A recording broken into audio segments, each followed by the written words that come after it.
Okay, good afternoon, everybody. My name is Rita, here with the Wood County Committee on Aging. We have another monthly installment from Mike McMaster from the Wood County Museum. Today, we are going to be learning a lot about life along the Portage, Adam Phillips and the End of Days. So, Mike, thank you so much for doing this for us, and take it away. All right, I will start sharing my screen here. Let's see. I will open my slides. And I will present. All right, my name is Mike McMaster. I work at the building pictured there, the old Wood County home, today the Wood County Museum. That magnolia tree in this kind of older picture today is blooming and smells wonderful, along with the lilacs that are on the property. Beautiful smelling day today, nice and breezy and warm. Today, our topic is life along the Portage River. You might know that the Wood County Museum, the old county home, is along the Portage River. And this is about Adam Phillips. He was a Wood County pioneer and the end of days, the end of the world. And how do these things come together? Now, Benjamin Cox was the first white settler in today what is Center Township. He built a cabin in section 32, which is now part of the infirmary, the Wood County Museum along the Portage River in section 32. After 4 years of living along the Portage, he sold out and moved on in about 1832. So they say Benjamin Cox moved to Indiana, where he closed his life at an advanced age. He was the first pioneer, moved out in 1832. On November 1st, 1832, Adam Phillips scouted what is today the infirmary tract, section 32, along the Portage River. Like many pioneers, the husband would scout out the property, then retrieve his family later on. Adam Phillips met Benjamin Cox, who already had a cabin built there. Now, the Phillips family is of German origin. Valentine Phillips, Adam Phillips' father, was born in the Highlands of Germany in 1720. His father, Valentine Phillips, was a soldier in the American Revolutionary War. Now, Adam Phillips was born in Berks County, Pennsylvania in 1794 after the American Revolution. Berks County is just west and north of Philadelphia. And following his father's military tradition, Adam Phillips was at the battles at Fort Meigs. His commander was William Henry Harrison. And perhaps it was during this time period that he saw that what today would become Wood County might be a place that could be settled. Adam Phillips moved to Tuscarawas County and married Catherine Huff on October 20th, 1818. And there is his wedding signature in the Tuscarawas County book. Adam Phillips and Katie, it says Huff. On the 20th of October, 1818 is when he married her. Now, Adam Phillips entered Wood County, like I said, alone on November 1st in 1832, purchased 420 acres, most likely from Benjamin Cox in what was Portage Township. Portage Township encompassing much larger, most likely from Tuscarawas County. He took what was the old mud pike, the Maumee Valley or the Maumee Western Reserve Road from Woodville towards Perrysburg. There was an old Indian trail from that route down the Portage River to where the museum and his cabin would sit. Now, the Phillipses brought two good axemen with them on their journey overland to the old Cox cabin along the Portage River. At this time, Adam Phillips and family could drive an ox-pulled wagon through the forest along that old Indian trail. The axemen would cut logs that might have been in the way. They did not have to clear a path. The trees at that time being enormous. At this time, you could drive a wagon through. Today, the forests in Wood County are thick. They are not the old growth forest that once was there. Now, when Center Township today, was formed out of Portage Township in 1835, the meeting was held at Adam Phillips' cabin, and it was Adam Phillips himself who gave the name Center Township. Adam Phillips was at hand for every cabin raising, road chopping, and did his part well. Adam Phillips was also the first elected township trustee. That election might have taken place in Adam Phillips' cabin. Now, during William Henry Harrison's presidential campaign, he called the Hard Cider and Log Cabin of 1840, Adam Phillips felled a buckeye tree and hauled it to where Fort Meigs was. William Henry Harrison was visiting Wood County at the site of old Fort Meigs, his command during the War of 1812. Adam Phillips took this buckeye tree and they made a log cabin from every township in the surrounding area made out of buckeye logs. They built that cabin. William Henry Harrison gave his speech at that cabin. And of course, Adam Phillips was there for the building and also to hear his old commander's presidential campaign speech, something we don't think about, but was very important at that time. Now, Charles Evers, the newspaper man who we've talked about, the storyteller and newspaper man, takes the story even farther. And Charles Evers says that Adam Phillips was a medium-sized man of dark complexion with a keen black eyes, long hair, with a loud clarion voice, and when a bit excited would get off some startling figures of speech, especially on religious subjects, which were always a favorite theme of Adam. When Adam Phillips moved to Wood County, what was going on nationally but the Second Great Awakening from 1800 to 1865. At this time, there were religious revivals that I'm sure Adam Phillips attended or read about. It was a time of religious fervor that Adam Phillips wholly embraced. Charles Evers goes on to say that Adam Phillips had a striking resemblance to Lorenzo Dow. Phillips in many ways was eccentric as Dow, and his particular appearance and voice would attract attention in any crowd of men. Pages might be filled with incidents of Adam Phillips, both laughable and pathetic, told about him by his neighbors, how complete religious emotion took hold of him at times. The picture on the left is Lorenzo Dow.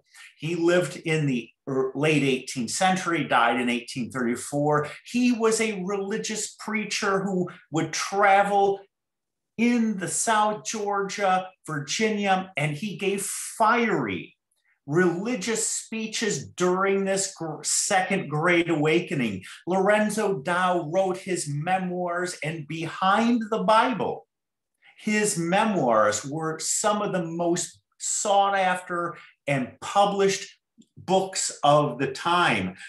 We can also estimate that Adam Phillips might have, of course, a Bible, but he probably had Lorenzo Dow's books that he wrote. Now, what else was going on at this time?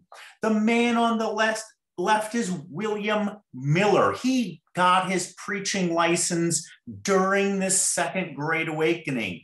In September of 1822, William Miller formally stated, "I believe that the second coming of Jesus Christ is near, even at the door, even within 21 years, on or before 1843. Miller published a synopsis of his teaching in a 64-page tract with a lengthy title called Evidence from Scripture and History of the Second Coming of Christ about the year 1844, exhibited in a course of lectures. He states the end of the world between 1843 and 1844. Now, the Adam Phillips family would have been spending their first winter in the old Cox cabin along the Portage River on the night of November 13th, 1833, and they most likely witnessed the greatest celestial phenomenon which has ever occurred in this country since its first settlement, which was viewed with so much dread and alarm. And what was that? The great meteor shower of November 13th, where 100,000 falling stars were seen an hour all night long.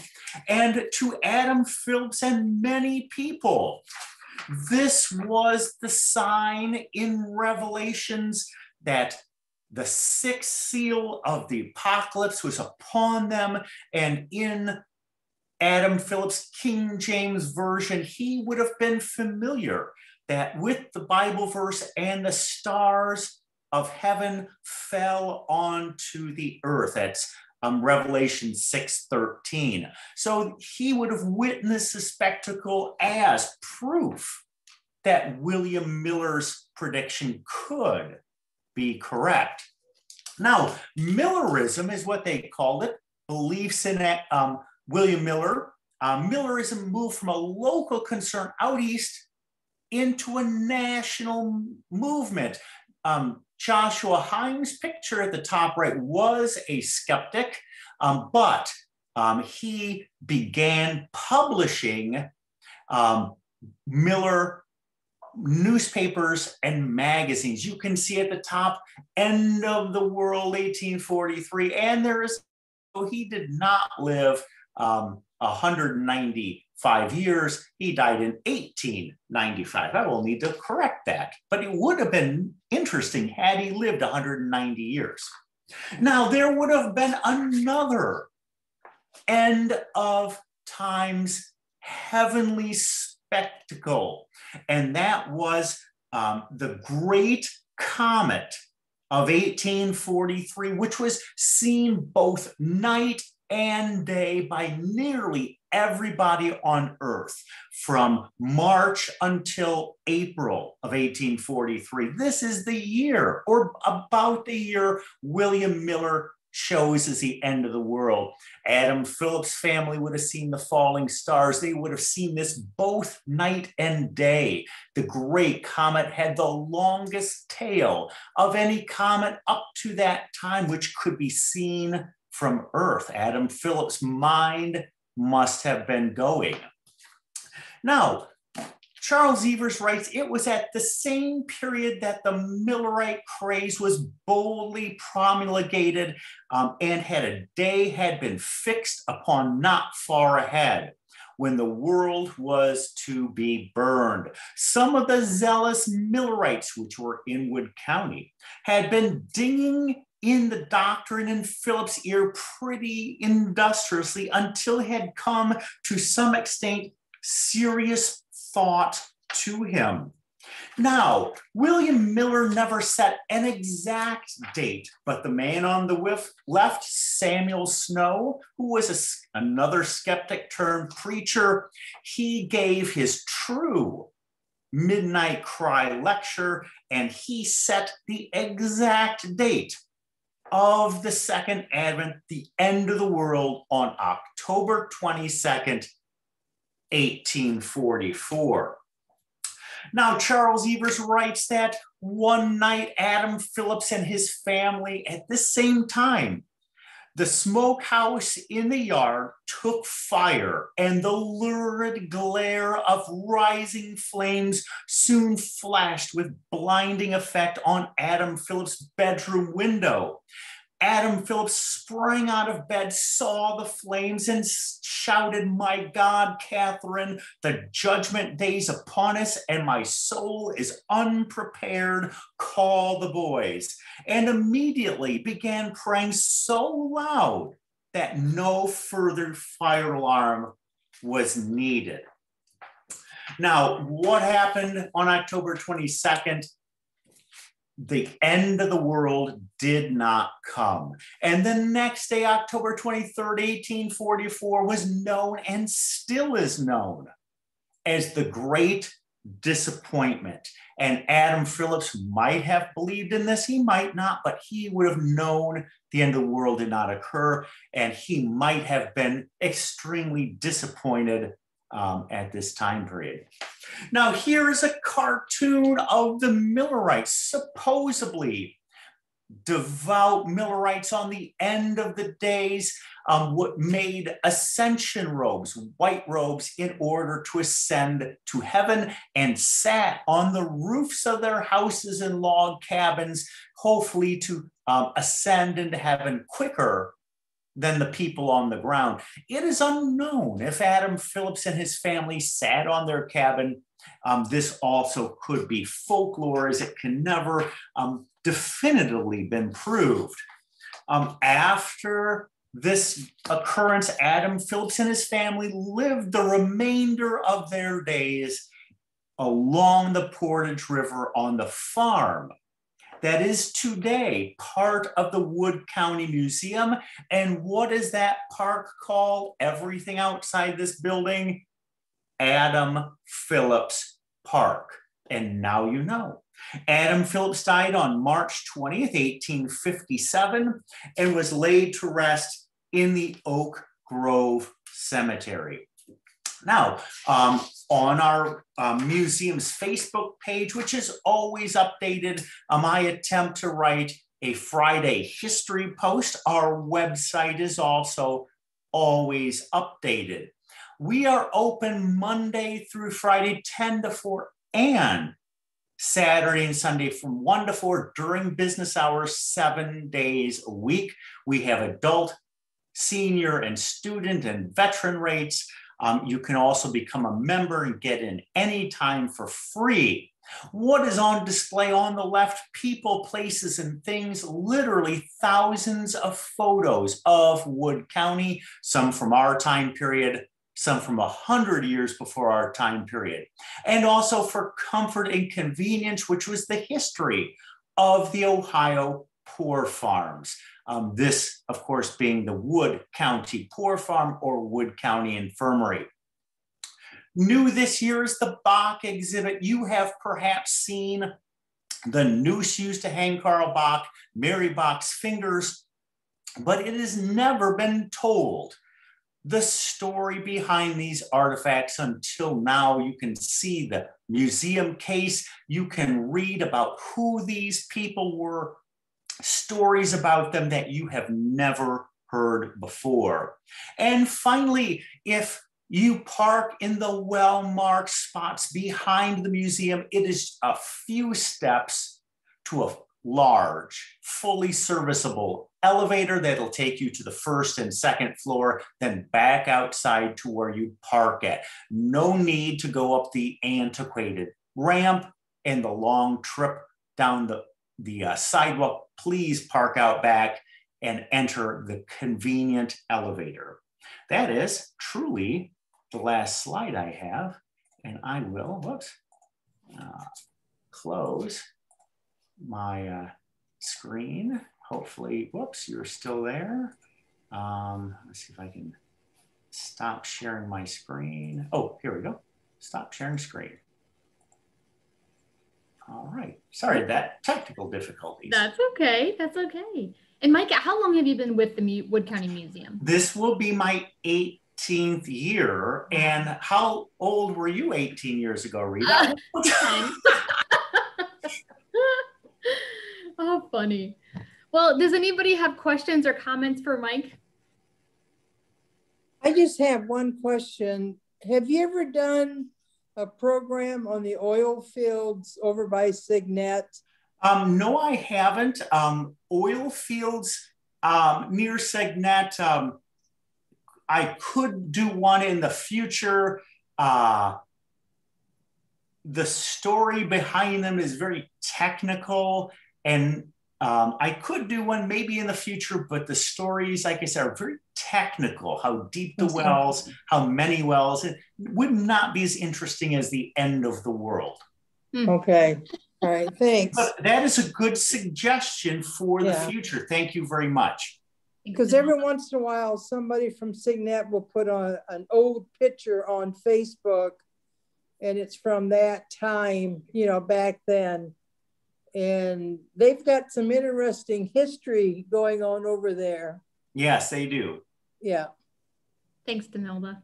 Yep. Anybody else? That would be a fun one to listen to. Yeah. Yeah. Well, very good. Well, thank you. Oh, go ahead. I was wondering, Mike, in your research of that period of time with all of the prognostications about the end of the world, was there any particular religious denomination that these people were members of? Now, what came out of the Great Disappointment was the Seventh-day Adventist Church. A while ago, I gave a program on Ellen White, who visited Wood County, formed the Seventh-day Adventist Church with her husband. That is where I discuss Millerism further and how the first Seventh-day Adventist church in Ohio was founded on what is today State Route 25 north of Burger King. I don't know if you remember that very well, but I do get into that. That religious, denomination, Seventh-day Adventist Church, partially founded because of what happened in Wood County. That would have been in the mid 1800s or so? That would have been in about I don't have it all memorized, about 1858. And the Great Controversy Vision. Maybe that'll ring a bell for Rita. Yes, yes. Take a peek at the YouTube channel, because we've got all of his recordings from this past year. Yep. And I encourage anybody to go back and look at those. Yep. Yeah. Great. Well, thank you so much, Mike. We appreciate your willingness and your knowledge to share with us. And we'll see you next time. We're going to see you next week. Thank you for recording this and making these available. And Carlton can go to your website, find the Night the Sky Fell, about that meteor swarm, and Ellen White and the Great Controversy, and you can beef up on your history of that time period. Yes. Thank you so much. Everybody have a great day. All right. Thank you. You too. Thanks. Bye, everybody.